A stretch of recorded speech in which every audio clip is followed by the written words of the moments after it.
What a wild game. After failing to seal the deal against the Boston Bruins 2 times in a row, the Flyers managed to do it against another highly competitive team in the Washington Caps.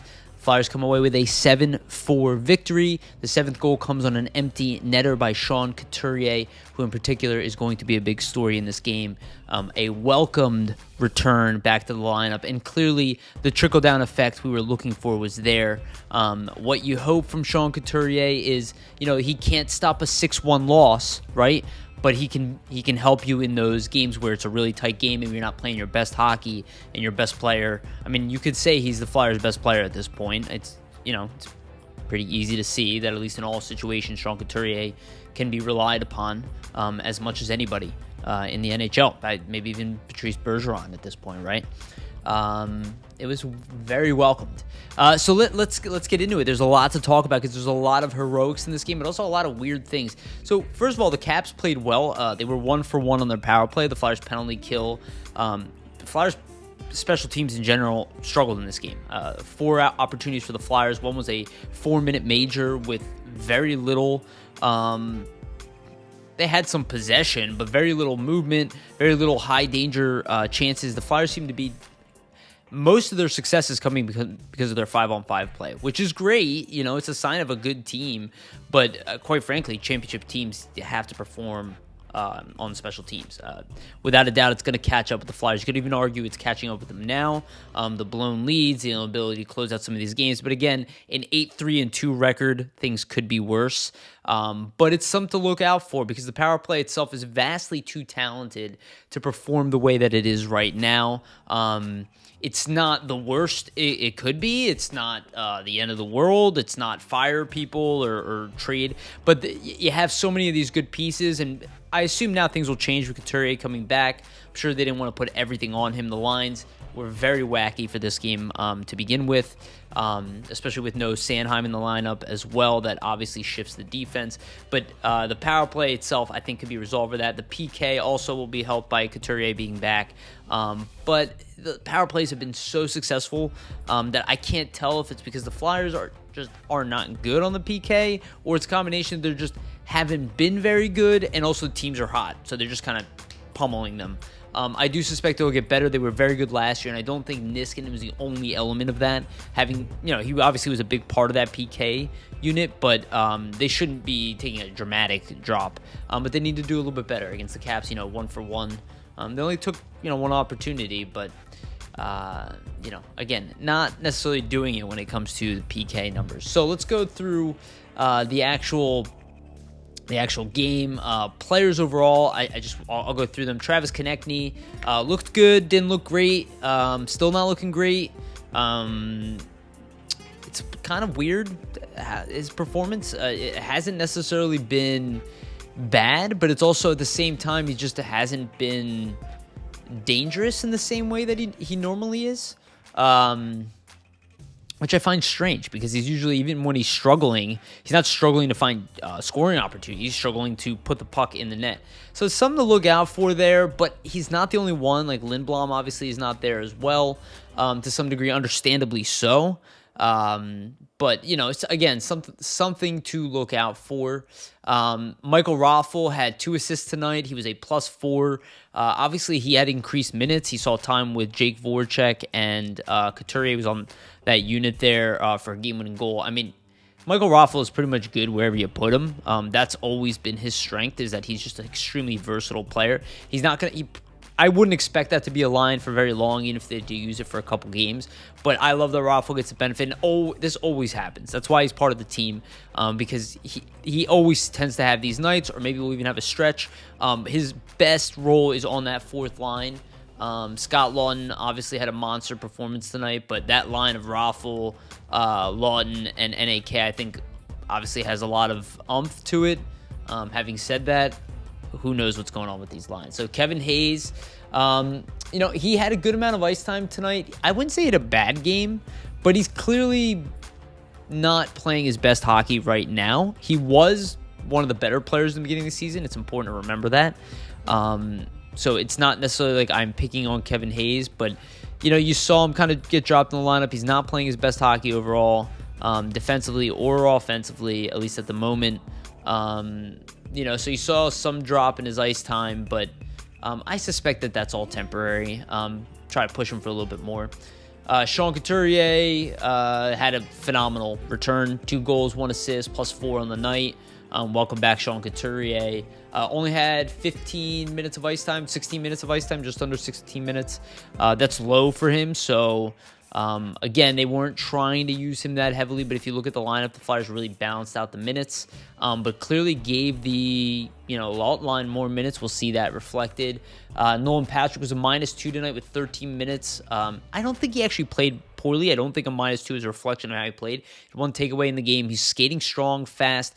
The line itself didn't look great, and you saw some of these lines, they're still not rolling the way they need to. Like, the team is playing well, but you see there's no consistent effort. It's almost like the talent works for a couple minutes and the gears start running the way they need to, and then something goes off whack, or that line works one game and then doesn't work the next game, or it works for 2 and won't work for 3. So a lot of shifting going on. It's not necessarily a bad thing. It sucks for getting on a roll. It's not great. Ideally, you'd want to see more consistent lines. But again, whatever the Flyers have to do to win right now is kind of, I think, what they're doing. We should see less of that as we move forward. And we'll even see returning back to concepts that worked, that maybe they moved away from. They'll come back to them and then get comfortable in those roles. But sometimes guys are hot. Speaking of which, Scott Laughton, hat trick. What a night for Scott Laughton. A night where some people were calling for his benching, which, again, you don't bench a guy because of one mistake, especially when he was a hero the night before. It happens. It happens. You shouldn't be benching guys for one mistake. Usually if guys are getting benched because they've been told something over and over again that they're not doing. That's what I'd imagine. I'm not an NHL player, but typically it's not one and done type of thing. It has to be pretty egregious. More egregious than what Scott Laughton did that one game. And you see, obviously, he's still a highly valuable player. Well-deserved hat trick tonight. I wouldn't say he did it on his own by any stretch, but he was in the right place, right time, right combination, played hard, played pretty well defensively. Again, offensively, the team struggled to keep things consistent, but he had 3 shots on net, 3 goals. I mean, I couldn't ask for more. Lindblom, again, didn't play poorly. Similar to Patrick, where I don't feel like the numbers really reflect. That whole line in general was put together, and then it should work on paper. Again, Patrick, I think, is skating a lot better. Lindblom, his strength is not where it was last year. I do think that's the biggest part of his problem. Again, strength along the boards is part of the issue here with Lindblom. I suspect that that'll probably go away over time because he's got a lot of skill on top of the strength and all that stuff. So I wouldn't worry too much about Lindblom. He's getting better. He's having moments where he's getting better. So it's important to realize that. And I think that line playing well can play better than what they played. I think they played well overall in the stretch. Could have had a better game today. But I don't think Patrick had a bad game. I think Lindblom just hasn't been as noticeable as normal. And I think that should change over time. Again, just giving them time to get acclimated. JVR, what a goal today. Heroic moment coming up that wing. Obviously, the Flyers kind of blew that lead. But he had a goal and assist tonight. +2. He had over 18 minutes of ice time. He had 4.5 minutes of power play. The kid's back. The guy's back. I mean, he's my age. He's phenomenal. So, good to see JVR. I mean, it's going to be scary come expansion draft.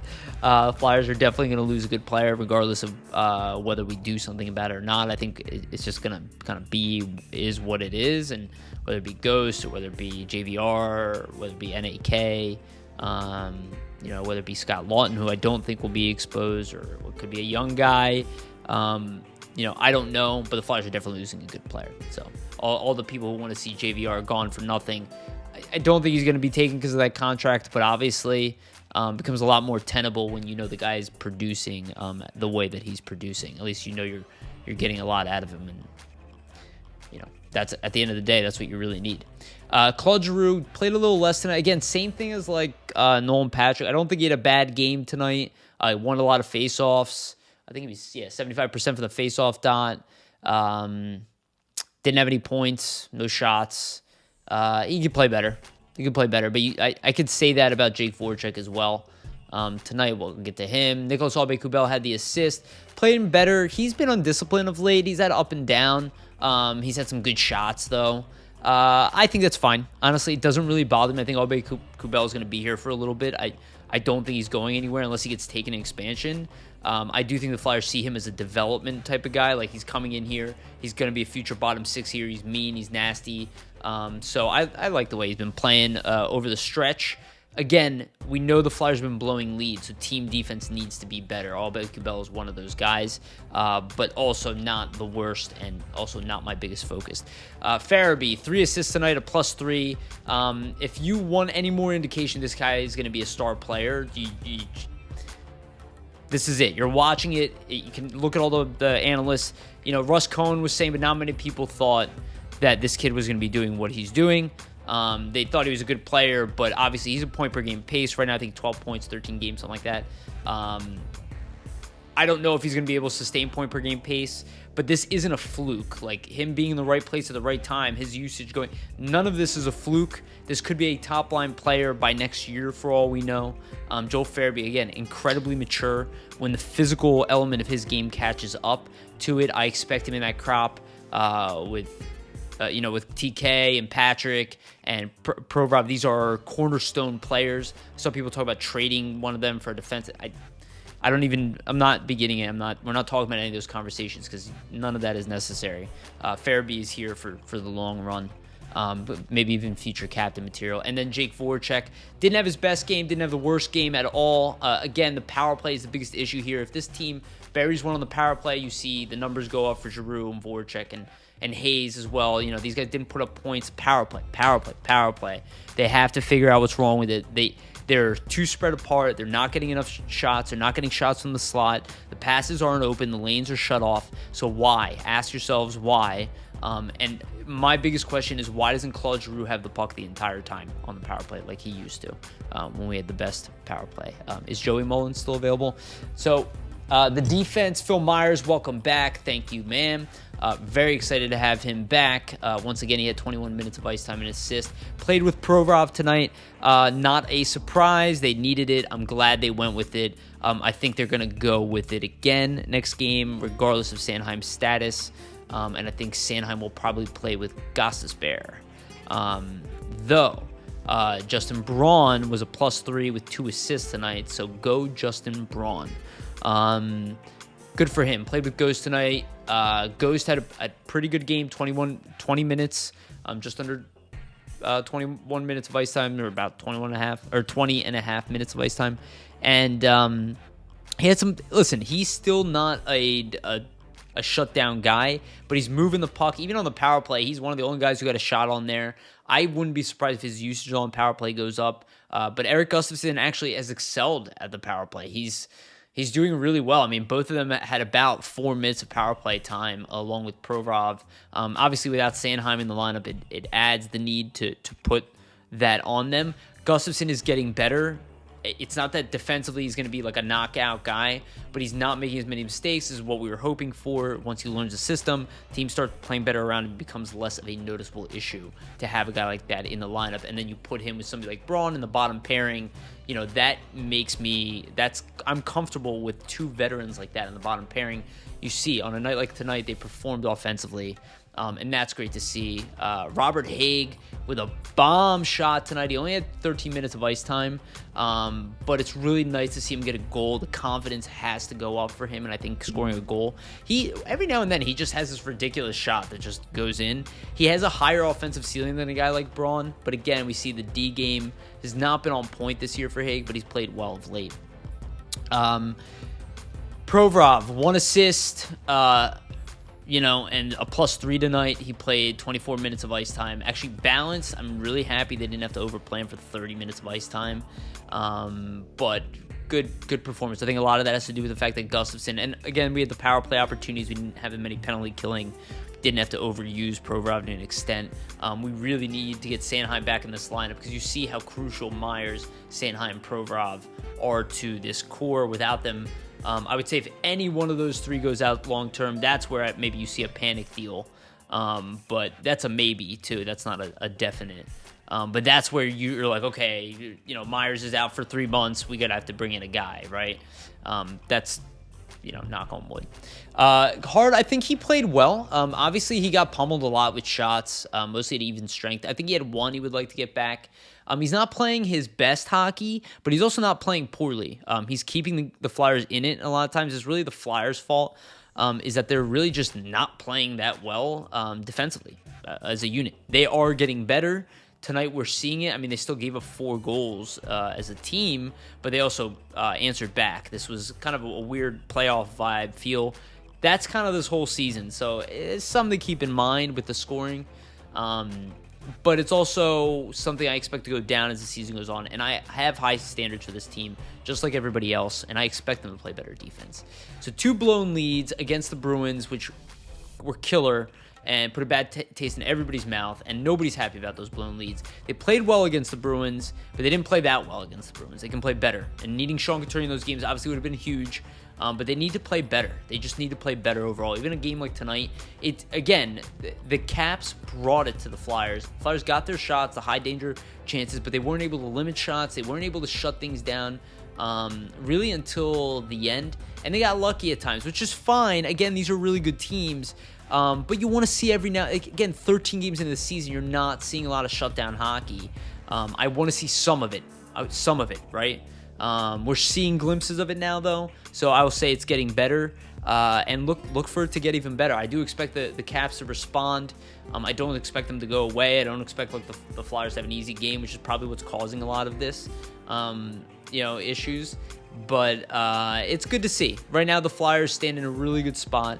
It's a good victory. The team's getting better. Don't jump on certain players because tonight you didn't see them do well, and they're gonna come back. Like a guy like Hayes, obviously, didn't have his best game, and a guy like Patrick was -2, and a guy like Lindblom, but he's -2 and hasn't been scoring goals. That's okay. This is a long journey, and even if you don't see those numbers, it doesn't matter. Look at the status of the team.